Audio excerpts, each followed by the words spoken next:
سلام اس پر کہ جس نے بے کسوں کی دستگیری کی،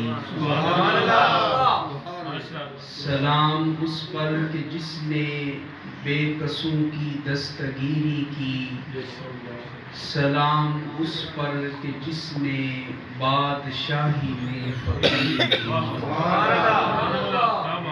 سلام اس پر کہ جس کے گھر میں چاندی تھی نہ سونا تھا، سلام اس پر کہ ٹوٹا ہوا بوریا جس کا بچھونا تھا، سلام اس پر کہ اسرار محبت جس نے سکھلائے، سلام اس پر کہ جس نے زخم کھا کے پھول برسائے، سلام اس پر کہ جس نے خون کے دشمنوں کو قبائیں دیں، سلام اس پر کہ جس نے گالیاں سن کے دعائیں دیں، سلام اس پر کہ سچائی کی خاطر جو دکھ اٹھاتا تھا، سلام اس پر کہ سچائی کی خاطر جو دکھ اٹھاتا تھا، سلام اس پر کہ خود بھوکا رہ کے اوروں کو کھلاتا تھا، سلام اس پر کہ جس کا ذکر ہے سارے صحائف میں، سلام اس پر کہ جو مجروح ہوا بازار طائف میں، سلام اس پر کہ فضل کے موتی جس نے بکھیرے ہیں، سلام اس پر کہ فضل کے موتی جس نے بکھیرے ہیں، سلام اس پر دونوں کو جس نے فرمایا یہ میرے ہیں، سلام اس پر دونوں کو جس نے فرمایا یہ میرے ہیں۔ آج کی یہ محفل محترم حاجی محمد عارف صاحب کی میزبانی میں بھائی عاصم صاحب، جنید صاحب، عمیر صاحب، ان سب کی محنت اور محبت کے ساتھ انعقاد پذیر ہے۔ دعا ہے کہ اللہ کریم اس محفل میلاد کی برکتیں اس گھر کے ایک ایک فرد کو نصیب فرمائے۔ قرآن حکیم کی ایک آیہ مبارکہ کا کچھ حصہ جو میں نے آپ کے سامنے تلاوت کیا ہے، اس میں رب ذوالجلال نے ارشاد فرمایا قد جاءکم رسولنا، تحقیق آ گیا تمہارے پاس ہمارا رسول۔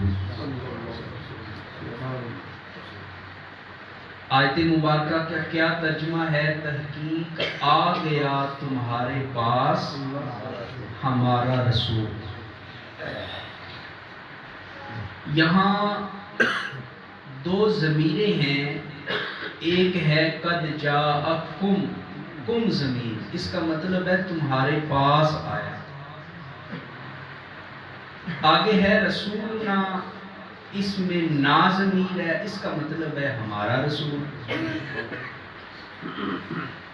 آپ غور کریں کہ رب ذوالجلال نے کس خوبصورت انداز کے ساتھ حضور کے آنے کا ذکر کیا ہے، اور فرمایا کہ آ گیا تمہارے پاس ہمارا رسول۔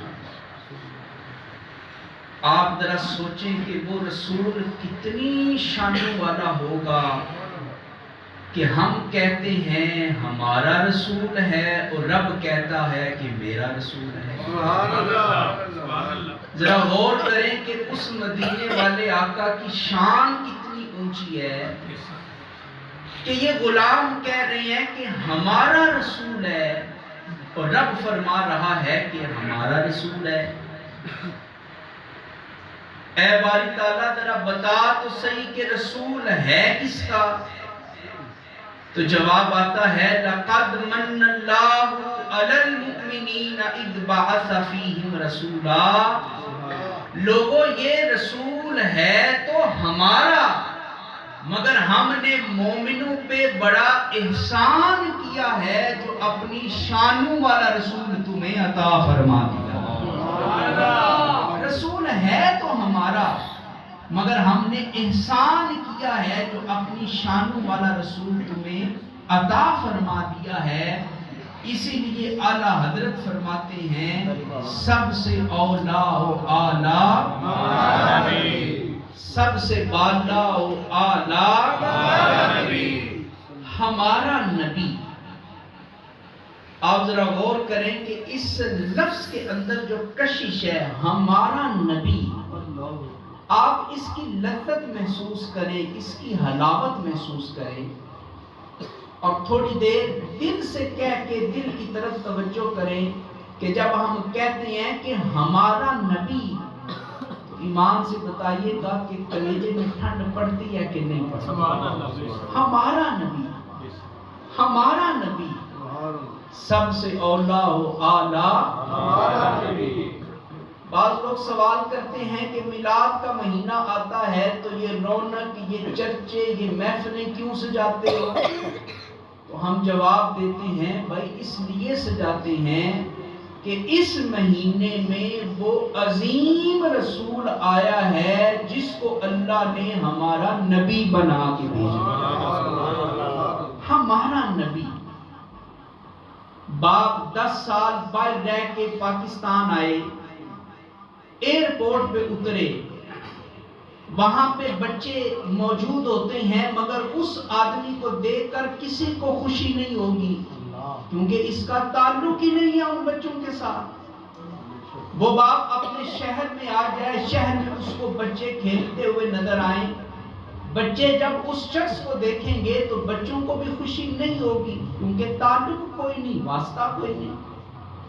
اور وہی انسان جب اپنے گھر کی گلی میں داخل ہوتا ہے، وہاں بھی بچے کھڑے ہوتے ہیں، انہیں بھی کوئی خوشی نہیں ہوتی، کیونکہ تعلق کوئی نہیں، واسطہ کوئی نہیں۔ اور جب وہی باپ اپنے گھر کے اندر قدم رکھتا ہے اور اس کے بچے اپنے باپ کو دیکھتے ہیں تو ہمارا باپ کہتے ہوئے لپٹ جاتے ہیں کہ ہمارا باپ آیا، ہمارا والد آیا، ہمارا ابو آیا۔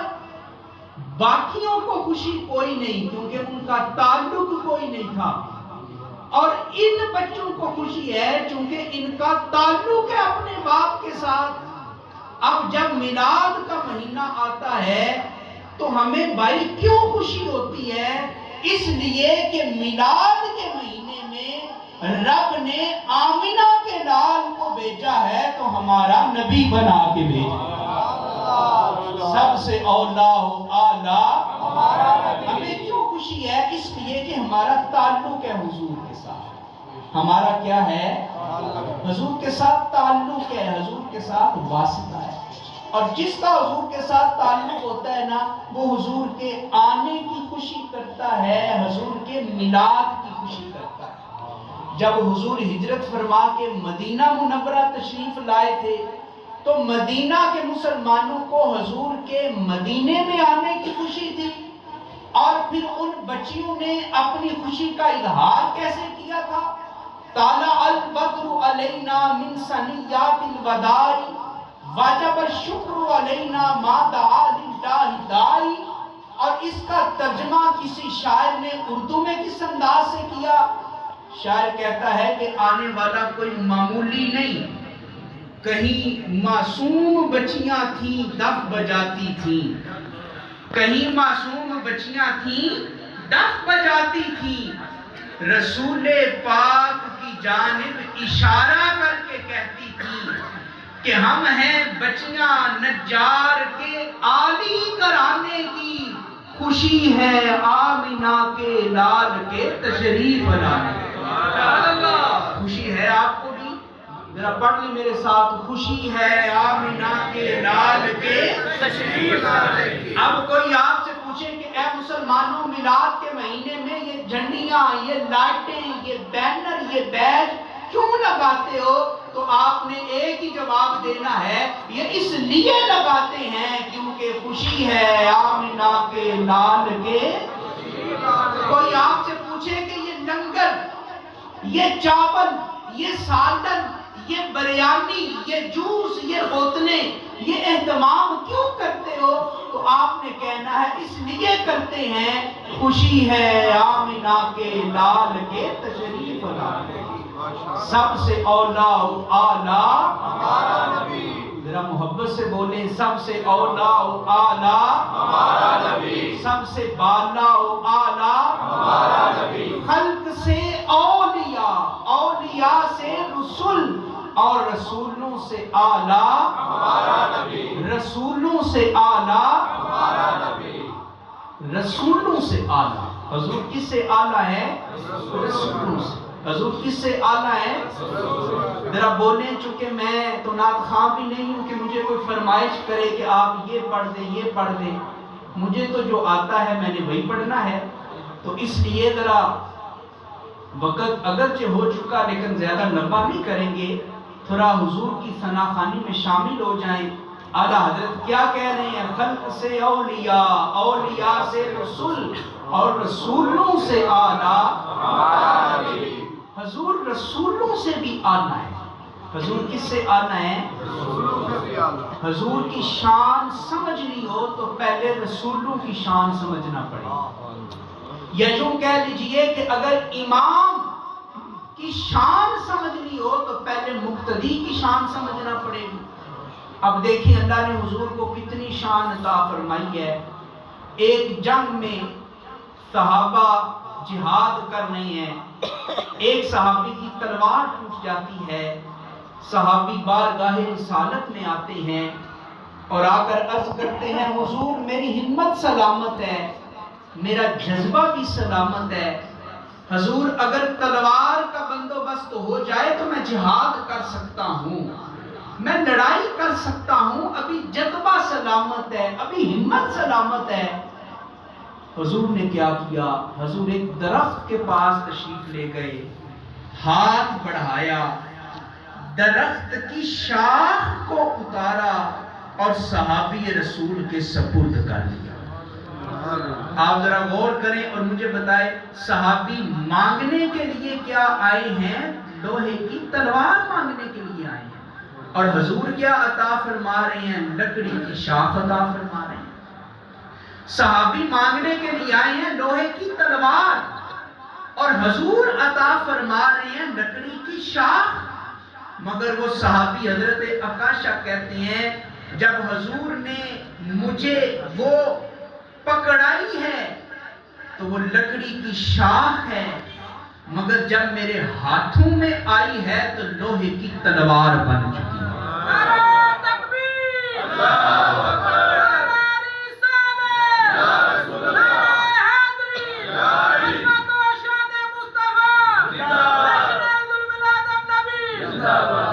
مجھے پکڑائی ہے تو لکڑی کی شاخ ہے، میرے ہاتھوں میں آئی ہے تو لوہے کی طرح کاٹنے والی تلوار بن گئی ہے۔ بعض لوگوں نے تو جوش میں اور محبت میں سبحان اللہ کہہ دیا، بعض اپنی عقل کے گھوڑے دوڑانے لگے کہ بھائی یہ کیسے ہو سکتا ہے کہ لکڑی کی شاخ کی جنس ہی بدل گئی اور وہ لوہے کی طرح کاٹنے والی بن گئی۔ اسی لیے میں نے کہا تھا کہ امام کی شان سمجھنی ہو تو پہلے مقتدی کی شان سمجھتے ہیں۔ یہ جنس بدلنے کا معجزہ تو رب نے حضور کے امتی حضرت موسیٰ کو بھی عطا فرمایا ہے۔ حضرت موسیٰ جب فرعون کے دربار میں جاتے ہیں، جادوگر آ جاتے ہیں، وہ رسیاں پھینکتے ہیں، رسیاں سانپ بن جاتی ہیں۔ اب حضرت موسیٰ اپنا عصا زمین پہ پھینکتے ہیں، قرآن میں آتا ہے کہ وہ بہت بڑا اژدہا بن جاتا ہے۔ اے اپنی عقل کے گھوڑے دوڑانے والوں، ذرا غور سے میرے جملے سنیے گا۔ حضرت موسیٰ کے ہاتھ میں وہ عصا لکڑی کا تھا، زمین پہ پھینکتے ہیں تو سانپ بن جاتا ہے۔ لکڑی لکڑی ہے، سانپ سانپ ہے، لکڑی سانپ نہیں بن سکتی، سانپ لکڑی نہیں بن سکتی. لکڑی کی جنس اور ہے، سانپ کی جنس اور ہے. جواب آتا ہے اے دنیا والوں، جب ہمارے پیغمبر کی باری آتی ہے تو پھر عقل نہ دوڑایا کرو، اس لیے کہ نبیوں کو عقل سے اونچی شان عطا کی جاتی ہے. تو لوگوں، حضرت موسیٰ حضور کے امتی بن کے آئے ہیں، تو حضرت موسیٰ کے لیے جنس بدل سکتی ہے، تو پتہ چلا آمنہ کے لال کے لیے بھی جنس بدل سکتی ہے. سب سے اولا و اعلیٰ، سب سے بالا و اعلیٰ، خلق سے اولیاء، اولیاء سے رسول، اور رسولوں سے اعلیٰ، رسولوں سے اعلیٰ. جمادات سے نباتات افضل ہیں، نباتات سے حیوانات افضل ہیں، حیوانوں سے انسان افضل ہیں، انسانوں سے مسلمان افضل ہیں، مسلمانوں میں تابعین افضل ہیں، تابعین میں صحابہ افضل ہیں، صحابہ میں حضرت ابو بکر صدیق افضل ہیں، صحابہ سے رسول افضل ہیں، رسولوں سے نبی افضل ہیں، نبیوں سے اولو العزم رسول افضل ہیں. لوگوں، جہاں سارے رسولوں کے مقام کی انتہا ہو جاتی ہے، وہاں سے میرے مصطفیٰ کے مقام کی ابتدا ہوتی ہے. جہاں سارے رسولوں کا مقام ختم ہو جاتا ہے، وہاں سے میرے مصطفیٰ کا مقام شروع ہوتا ہے. اور حضور نے فرمایا، یا ابا بکر، اے ابو بکر میرا غور سے سننا، میرے مقام کی ابتدا تو ہے، میرے مقام کی انتہا کوئی نہیں ہے. سارے رسولوں کے مقام کی انتہا ہے، مگر میرے مقام کی انتہا کو سوائے رب کے کوئی نہیں جان سکتا.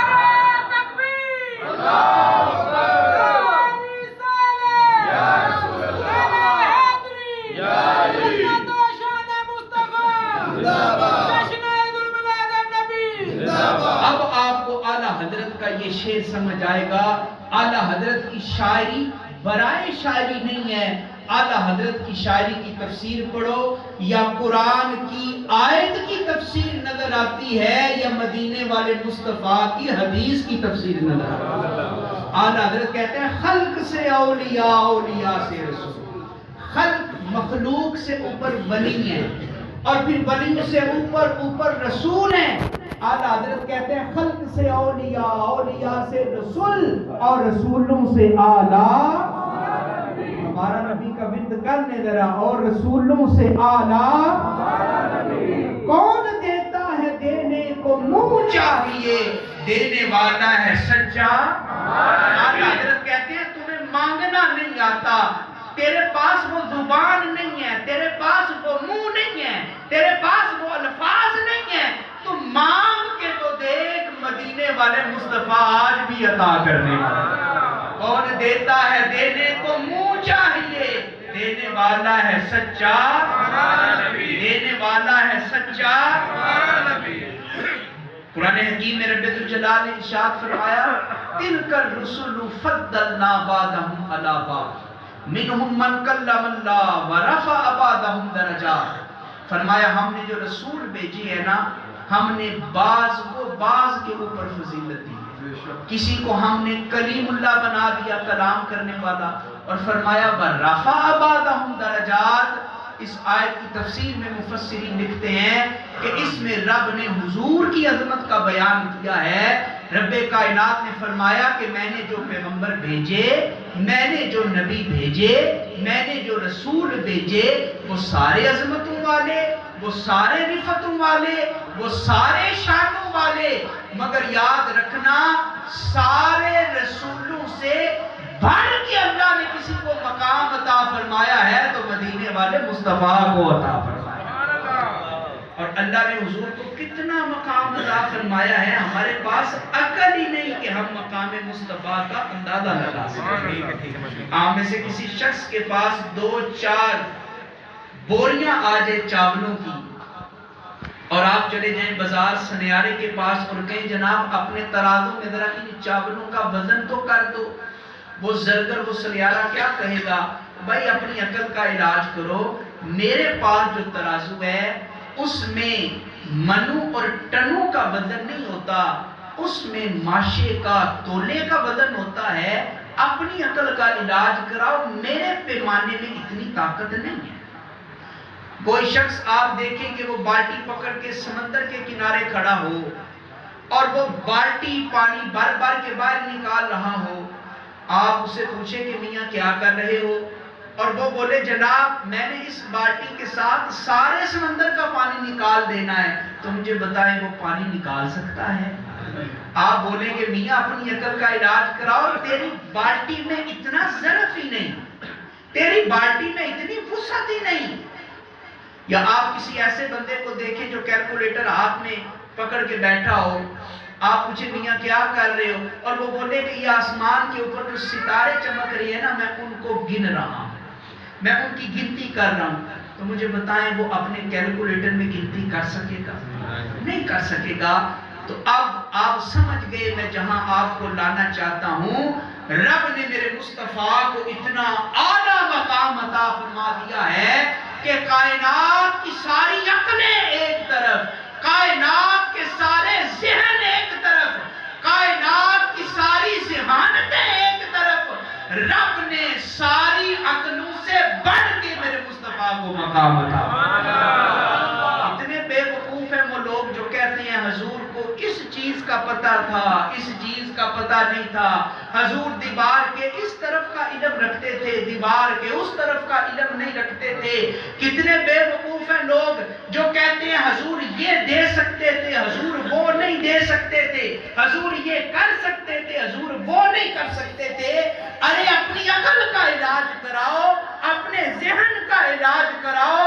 رب نے میرے مصطفیٰ کو اتنی شان عطا فرمائی ہے، صحیح بخاری میں حدیث ہے، حضور نے فرمایا واللہ یؤتی وانا قاسم، اے میرے غلاموں مجھے اپنے جیسا نہ سمجھنا، مجھے اپنی طرح نہ سمجھنا، رب نے مجھے کائنات کے خزانے عطا فرما دیے ہیں، رب نے مجھے کائنات کی کنجیاں عطا فرما دی ہیں، رب مجھے عطا کرتا جاتا ہے، میں اپنے غلاموں میں تقسیم کرتا جاتا ہوں، رب مجھے دیتا جاتا ہے، میں اپنے غلاموں میں تقسیم کرتا جاتا ہوں۔ چراغ گولڑا پیر نذیر الدین نصیر علیہ الرحمہ نے اسی لیے کہا اب تنگی داماں پہ نہ جا اور بھی کچھ مانگ، اب تنگی داماں پہ نہ جا اور بھی کچھ مانگ، یہ کہہ لے لفظ اب تنگی داماں پہ نہ جا اور بھی کچھ مانگ، ہیں آج وہ مائل بعطا اور بھی کچھ مانگ، دے سکتے ہیں کیا کچھ کہ وہ کچھ دے نہیں سکتے۔ کچھ لوگ ایسے بھی ہیں جو کلمہ نبی کا پڑھتے ہیں لیکن حضور میں نقص تلاش کرتے ہیں، حضور کی ذات میں عیب تلاش کرتے ہیں۔ لوگوں ایسے لوگوں کو چھوڑ دو، ایسے مسلک کو چھوڑ دو، ایسی صحبت کو چھوڑ دو جہاں رسول اللہ میں نقص تلاش کیا جائے، عیب تلاش کیا جائے۔ یہ میلاد کی محفلوں میں آ جایا کرو، یہ غلام یہ نعرہ لگاتے ہیں اللہ نے ہمارے مصطفیٰ کو ہر چیز کا خزانہ عطا فرمایا، اب تنگی داماں پہ نہ جا اور بھی کچھ مانگ، ہیں آج وہ مائل بعطا اور بھی کچھ مانگ، اور دے سکتے ہیں کیا کچھ کہ وہ کچھ دے نہیں سکتے، یہ بحث نہ کر ہاتھ بڑھا اور بھی کچھ مانگ، یہ بحث نہ کر ہاتھ بڑھا اور بھی کچھ مانگ۔ اور جن لوگوں کو شک ہے کہ کرم ان کا ہے محدود، جن لوگوں کو شک ہے کہ کرم ان کا ہے محدود، ان لوگوں کی باتوں پہ نہ جا اور بھی کچھ مانگ، ان لوگوں کی باتوں پہ نہ جا اور بھی کچھ مانگ۔ اللہ نے حضور کو کتنی عظمتیں عطا فرمائی۔ مشکات کی حدیث ہے، حضور کے چند صحابہ مسجد نبوی میں بیٹھ کے کچھ محفل سجا کے بیٹھے تھے، اور حضور علیہ الصلوۃ والتسلیم اپنے حجرے کے اندر موجود تھے۔ اب صحابہ جو گفتگو کر رہے تھے حضور اس گفتگو کو سن رہے تھے۔ اب وہ گفتگو کیسی تھی میں آپ کے سامنے عرض کرتا ہوں، ذرا توجہ رکھیے گا۔ صحابہ گفتگو کر رہے تھے اور پہلے نبیوں کی شان بیان کر رہے تھے، ایک صحابی بولے اور کہا اللہ نے حضرت آدم کو اتنی شان عطا فرمائی ہے کہ اللہ نے حضرت آدم کو صفی اللہ بنا کے بھیجا ہے. صرف حضور کی شان سن کے سبحان اللہ نہ کہا کرے، نبیوں کی شانوں کے اوپر بھی سبحان اللہ. ایک صحابی کہہ رہے تھے یار حضرت آدم کی شان دیکھو، اللہ نے حضرت آدم کو صفی اللہ بنا کے بھیجا. دوسرے صحابی بولے حضرت ابراہیم کی کتنی شان ہے کہ اللہ نے حضرت ابراہیم کو خلیل اللہ بنا کے بھیجا. تیسرے بولے حضرت اسماعیل کی کتنی شان ہے کہ رب نے حضرت اسماعیل کو ذبیح اللہ بنا کے بھیجا. چوتھے بولے حضرت نوح کی کتنی عظمت ہے، اللہ نے حضرت نوح کو نجی اللہ بنا کے بھیجا. آگے صحابی بولے کہ حضرت عیسیٰ کی کتنی شان ہے، رب نے انہیں روح اللہ بنا کے بھیجا. اب صحابہ یہ گفتگو کر رہی ہے اور مدینے والے مصطفیٰ اپنے حجرے میں کان لگا کر اپنے صحابہ کی اس گفتگو کو سماعت فرما رہے ہیں. اسی دوران حضور مسجد میں تشریف لے آئے اور حضور نے فرمایا قد سمیت کلامکم وعجمکم ان آدم صفی اللہ وہو کذالک وابراہیم خلیل اللہ وہو کذالک وعیسیٰ روحہ وکلمتہ وہو کذالک واسماعیل ذبیح اللہ وہو کذالک الا انا حبیب اللہ او کما قال. حضور نے ارشاد فرمایا اے صحابہ میں نے تمہاری گفتگو کو سنا بھی، میں نے تمہاری گفتگو کو پسند بھی کیا. پتہ چلا جہاں نبیوں کی شان بیان کی جائے اس محفل کو مدینے والے مصطفیٰ سنتے بھی ہیں، پسند بھی فرماتے ہیں. دعا کریں ہماری اس محفل کو بھی حضور کی بارگاہ میں قبولیت کی سند بھی. حضور نے کہا قد سمیت کلامکم واعجبکم، اے میرے صحابہ میں نے تمہاری اس گفتگو کو سنا بھی ہے، پسند بھی کیا ہے. آدم صفی اللہ ہیں، ابراہیم خلیل اللہ ہیں، اسماعیل ذبیح اللہ ہیں، موسیٰ کلیم اللہ ہیں، عیسیٰ کلمت اللہ ہیں، الا انا حبیب اللہ ہے.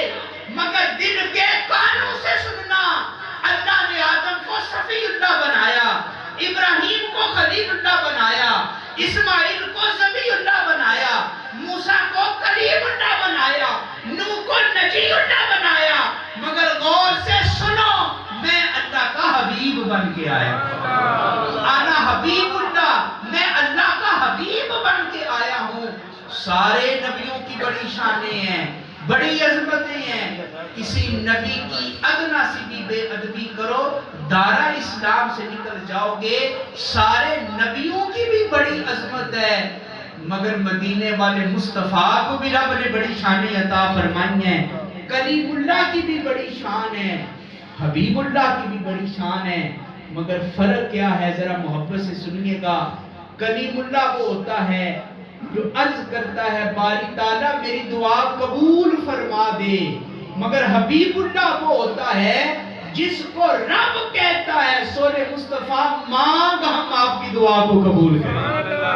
تکبیر اللہ اکبر رسالت یا سرکار کی آمد حضور کی آمد جشن عید میلاد النبی زندہ باد. کلیم اللہ وہ ہے جو کہتا ہے رب اشرح لی صدری، اللہ میرا سینہ کھول دے. حبیب اللہ وہ ہے جسے رب کہتا ہے علم نشرح اللہ کا صدرک، اے حبیب کیا ہم نے آپ کا سینہ کھول نہیں دیا. کلیم اللہ وہ ہے جو کہتا ہے اے باری تعالیٰ میرے زبان کی گرہ کھول دے، مجھے فصاحت و بلاغت عطا کر دے. حبیب اللہ وہ ہے جسے رب کہتا ہے اے حبیب ہم نے آپ کو فصاحت بھی عطا کی ہے، بلاغت بھی عطا کی ہے. کلیم وہ ہے جو کہتا ہے مولا میری امت کو بخش دے.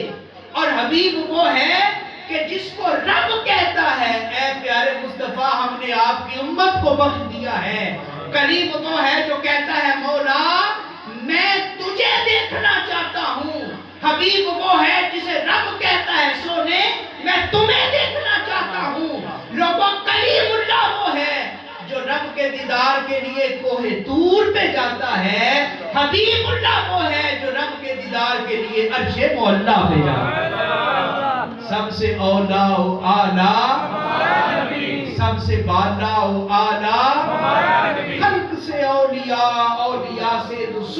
اور رسولوں سے اعلیٰ اور رسولوں سے اعلیٰ ہالینڈ کا ایک سیاستدان تھا، عیسائی تھا، یہ چند سال پہلے کی بات ہے۔ وہ صحافی بھی تھا، وہ سیاستدان بھی تھا اور ایک یونیورسٹی میں پروفیسر بھی تھا، مگر اللہ تعالیٰ نے اس کے مقدر کو جگا دیا اور وہ شخص کلمہ پڑھ کے نبی پاک کے غلاموں میں شامل ہو جاتا ہے۔ جب وہ مسلمان ہوا تو ہالینڈ کے لوگوں نے کہا، وین ویلڈر اس کا نام تھا، تو ہالینڈ کے لوگوں نے کہا کہ تم نے اپنا کیریئر تباہ کر دیا، ہالینڈ عیسائیوں کا ملک ہے، تم نے کلمہ پڑھ لیا، اب تمہیں ووٹ کوئی نہیں دے گا، تمہیں پسند کوئی نہیں کرے گا، تم کالج میں نہیں جا سکتے، تم پارلیمنٹ میں نہیں جا سکتے۔ اور لوگوں نے کہا ہمیں لگتا یوں ہے کہ تجھے کسی نے ورغلا دیا ہے، تجھے مسلمانوں نے خرید لیا ہے، تمہیں پیسے کا لالچ دیا گیا ہے، لگتا یوں ہے کہ تم نے لالچ کی وجہ سے کلمہ پڑھا ہے۔ اور وین ویلڈر کہتا ہے کہ I am not that person who follow others' opinion without research۔ وہ کہتا ہے کہ میں دودھ پیتا بچہ نہیں کہ میری انگلی پکڑ کے جس کا جی چاہے وہ جہاں مرضی لے جائے۔ میں کوئی بچہ نہیں ہوں، میں پروفیسر ہوں، میں دانشور ہوں، میں محقق ہوں، اور میں کئی سالوں سے تحقیق کر رہا تھا کہ سچا مذہب کون سا ہے۔ میں نے دنیا کے ہر مذہب کی کتاب کو پڑھا ہے، میں نے دنیا کے ہر مذہب کے بانی کی کتابوں کو پڑھا ہے، مگر اللہ کی عزت کی قسم ہے میں اس نتیجے میں پہنچا ہوں کہ کائنات میں رب نے اتنی عزتیں کسی کو عطا نہیں فرمائی جتنی عزتیں محمد عربی کو عطا فرمائی۔ میں نے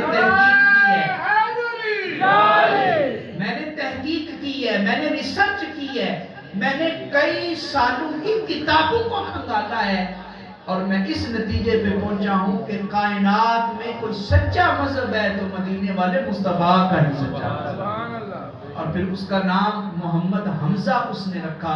یہ آپ نیٹ پہ سرچ کریں گوگل پہ تو آپ کو مل جائے گا، چند سال پہلے کا واقعہ ہے۔ حضور کی عظمت اتنی اعلیٰ ہے کہ ہر گزرتے ہوئے دن کے ساتھ غیروں کے ملک میں بھی رب اپنے حبیب کے وفاداروں کو پیدا فرما رہا ہے۔ یہ امریکہ کا محمد علی نام کا ایک باکسر تھا، ورلڈ چیمپئن، پہلے مسلمان نہیں تھا، مگر جب یہ انٹرنیشنل لیول کی باکسنگ جیتتا ہے اور ورلڈ چیمپئن بنتا ہے تو اسی دن کلمہ شہادت پڑھ کے حضور کی غلامی میں آ جاتا ہے۔ اور یہ اپنی جیب میں ہر وقت لیٹر رکھتا تھا۔ کسی نے پوچھا کہ تم سموکنگ تو کرتے نہیں، سگریٹ تو پیتے نہیں، تو یہ کیوں لیٹر رکھتے ہو؟ کہا اس لیے رکھتا ہوں کہ جب نفس مجھے ابارے گناہ کرنے کے لیے تو میں لیٹر جلا کے اپنی انگلی اس کے اوپر رکھتا ہوں اور نفس کو سمجھاتا ہوں کہ تو دنیا کی آگ نہیں برداشت کر سکتا تو جہنم کی آگ کیسے برداشت کر سکتا؟ اس نے جب کلمہ پڑھا تو امریکہ کے لوگوں نے پوچھا تم نے کیوں کلمہ پڑھ لیا؟ تمہیں مسلمانوں نے لالچ دیا ہے، مسلمانوں نے خرید لیا ہے؟ تو محمد علی عالمی چیمپئن، ورلڈ چیمپئن، وہ بھی یہی جواب دیتا ہے کہ میں کئی سالوں سے سچ کی تلاش میں تھا، سچے دین کی تلاش میں تھا، میں نے بھی ہر مذہب کو پڑھا، ہر کتاب کو پڑھا، میں نے عیسائیت کو پڑھا، سکون نہیں ملا، میں نے یہودیت کو پڑھا، سکون نہیں ملا، میں نے ہندو مت کو پڑھا، سکون نہیں ملا، میں نے سکھ مت کو پڑھا، سکون نہیں ملا، مجھے سکون ملا ہے تو محمد عربی کی سیرت میں مجھے سکون ملا۔ سب سے اولا و اعلیٰ، سب سے بالا و اعلیٰ حضور علیہ السلام کو رب نے بڑی شانیں عطا فرمائی، بڑی شانیں عطا فرمائی ہیں، بڑی شانیں عطا فرمائی ہیں۔ اور بات کو ختم کرتے ہیں حضرات، وہ صحابہ اپنے دلوں میں عشق رسول اور محبت رسول کی شمع کو فروزہ کرتے تھے، اس لیے انہیں نہ موت کا ڈر ہوتا تھا نہ کسی جنگ میں جاتے ہوئے وہ لڑتے تھے. وہ یہی سمجھتے تھے کہ ہم شہید ہو گئے تو اللہ ہمیں شہادت کا رتبہ عطا فرما دے گا، اور اگر ہم فاتح بن گئے تو ہمیں غازی کا لقب عطا کیا جائے. حضرت بلال حبشی رضی اللہ تعالی عنہ کا جب آخری وقت قریب آیا نا، تو آپ اپنی زوجہ سے کہتے ہیں کہ بس میری موت کا وقت قریب ہے، ایسے کرو کہ میرے لیے پانی کا انتظام کرو، میں غسل کرنا چاہتا ہوں، اور میرے لیے صاف لباس کا انتظام کرو، میں ستھرا لباس پہننا چاہتا ہوں. اور کہا کہ مجھے تیل دو، میں سر میں تیل لگاؤں گا، مجھے سرما دو، میں آنکھوں میں سرما لگاؤں گا. اب بیوی رو رہی ہے، زوجہ رو رہی ہے. بیوی کہتی ہے کہ آپ کہہ رہے ہیں موت سامنے ہے، تو موت سامنے دیکھ کر تو بڑے بڑے بہادروں کی جان جو ہے وہ کمزور ہو جاتی ہے، تو آپ موت کو دیکھ کے گھبراتے نہیں ہیں، موت کو دیکھ کے پریشان نہیں ہوتے ہیں، آپ کو موت سے ڈر نہیں لگتا ہے. تو محفل میلاد میں بیٹھنے والے نبی پاک کے غلاموں ذرا حضرت بلال حبشی کا جواب سنیے گا. آپ کہتی ہیں کہ میں موت سے کیوں گھبراؤں، میں موت سے کیوں ڈروں، بڑے سال ہو گئے رسول اللہ کا دیدار کیے ہوئے، میں رسول اللہ سے ملاقات کے لیے تڑپ رہا ہوں، میں سسک رہا ہوں، میں غسل کروں گا، میں ستھرا لباس پہنوں گا، میں سر پہ تیل بھی لگاؤں گا، میں آنکھوں میں سرما بھی لگاؤں گا، اور میں موت سے ڈروں گا نہیں. اس لیے ادھر میری آنکھیں بند ہوگی، ادھر رسول اللہ کا دیدار. سبحان اللہ. ادھر آنکھیں بند ہوگی، ادھر رسول اللہ کا دیدار ہو جائے گا. تو لوگوں اپنے عقیدے کو اتنا پکا کرو، حضور کی محبت کو، حضور کی سیرت کو اپنے اوپر اتنا حاوی کر لو کہ تمہیں موت سے ڈرنے کی ضرورت نہ پڑے. اعلیٰ حضرت امام احمد رضا خان بریلوی کا جب وقت وصال قریب آیا، آپ نے اپنے گھر والوں کو وصیت کی کہ میری قبر گہری کھودنا، اتنی گہری کھودنا کہ میں کھڑا ہو سکوں. لوگوں نے پوچھا اتنی گہری قبر تو نہیں کھودی جاتی، آپ کیوں وصیت کرنے ہیں گہری قبر کھودنے کی؟ تو اعلیٰ حضرت کہتے ہیں اس لیے وصیت کرنا ہوں، میں نے حدیثوں میں پڑھا ہے کہ جب